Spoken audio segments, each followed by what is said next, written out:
자, 그러면 캐리 트레이드, 그 다음에 물가, 그 다음에 거버넌스, 이런 것들이 종합적으로 빛을 발하는 건 언제일까요? 제 생각에는 트럼프가 1기 때와 2기 때는 좀 다르다. 아시아에 대해서 그렇게 관세 장벽으로 터프하게 나가기가 좀 힘들다고 확인되는 순간이라고 생각하는데, 그게 이제 내년 1월 20일 날 트럼프가 취임을 하게 되면 아마 2, 3월부터는 또 미국 경기가 좋아지지 않고 지표들이 나오기 시작할 겁니다. 그렇게 되면 트럼프도 어느 정도 정책이 들어가기 시작하고 1기와는 2기가 조금 다르다는 게 인식이 되면 안도렐리가 좀 나올 수도 있지 않을까.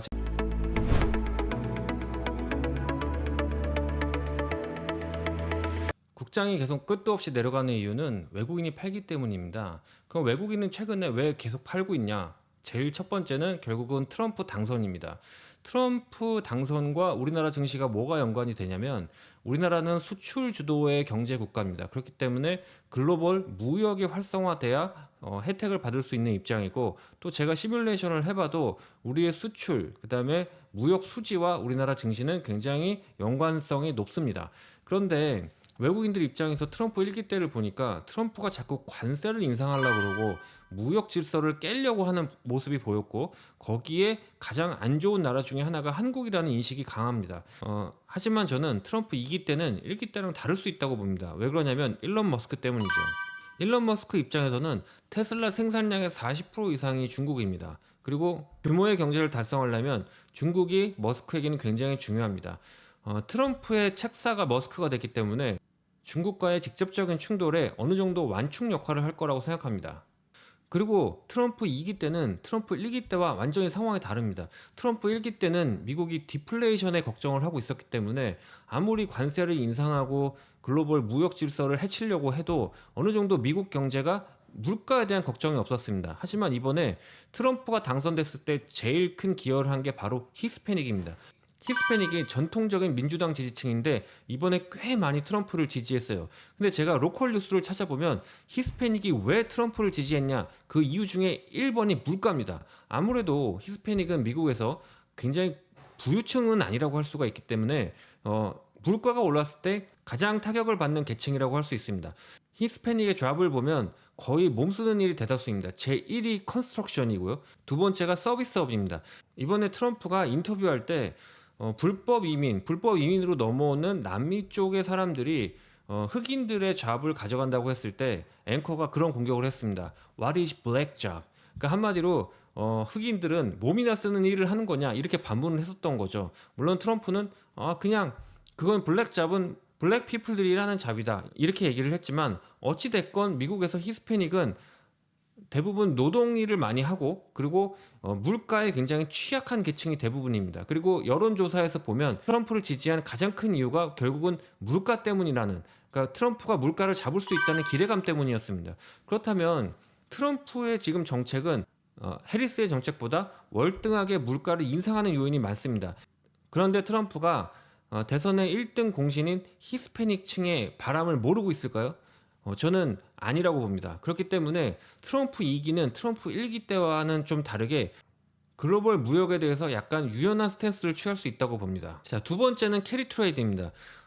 미국 자금이 한국으로 투자가 됐을 때, 이머징으로 투자됐을 때 상당 부분이 캐리 트레이드입니다. 캐리 트레이드는 뭐냐면 미국 은행에서 돈을 좀 싸게 빌려서 이머징에 투자하는 겁니다. 그럼 이 캐리 트레이드가 가장 중요시 여기는 건 뭘까요? 바로 금리 인하와 배당입니다. 왜냐하면 여러분, 만약에 제가요 미국 은행에서 3% 자금으로 한 100억을 빌렸어요. 8% 배당주에 한국 배당주에 투자를 했다고 해봅시다. 그러면 내가 주가가 떨어지지만 않으면 나는 그냥 5% 수익을 먹는 겁니다. 그러면 내 입장에서는 은행 이자를 적게 줄수록 배당을 많이 받을수록 유인이 생기는 겁니다. 그래서 캐리 트레이드는 대부분 배당을 많이 주는 나라, 그 다음에 환율이 안정적인 나라, 그리고 내가 이자를 적게 줄 때 활성화됩니다. 그리고 트럼프가 취임하는 내년 1월 이후부터는 미국 경제가 더 빠질 가능성이 많습니다. 그러면 캐리 트레이드도 부활할 가능성이 높습니다. 그래서 저는 한국 시장이 반등하는 거는 캐리 트레이드가 다시 활성화되고, 그 다음에 놀라서 던진 외국인들이 한국 제조업에 대한 경쟁력을 다시 확인할 때, 그리고 우리나라의 거버먼스가 좋아질 때, 이 세 가지 조건이 맞추어졌을 때 우리나라 시장이 반등한다고 봅니다. 그럼 마지막으로 거버넌스는 뭐냐? 여러분들 다 아시다시피 주주 권리라고 생각하시면 될 것 같습니다. 이번에 금투세가 민주당에서 폐지가 되고 나서 증시가 그렇게 반등을 안 했죠.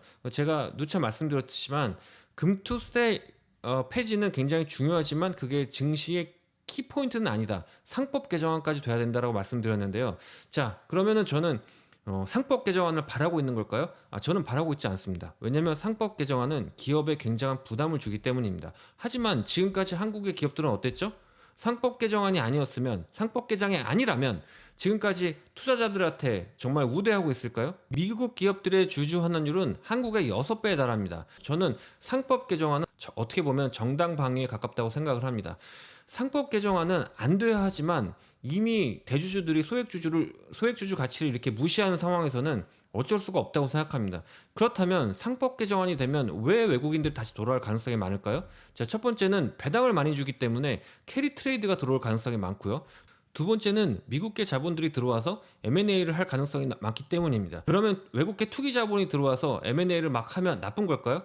물론 M&A를 하게 되면 조직의 비효율성을 제거하기 때문에 인력 구조 조정을 많이 할 수가 있습니다. 그런 부분은 굉장히 아픈 부분이죠. 하지만 생산성 측면에서는 그렇지 않습니다. 영업이익률이 계속 안 나오고 투자를 해도 본전을 뽑지 못하는데 외국인들이 도대체 어떻게 들어옵니까? 외국인도 외국인이 들어올 수 있는 유인을 줘야 들어올 수 있는 겁니다. 자, 그러면 캐리 트레이드, 그 다음에 물가, 그 다음에 거버넌스 이런 것들이 종합적으로 빛을 발하는 건 언제일까요? 제 생각에는 트럼프가 1기 때와 2기 때는 좀 다르다.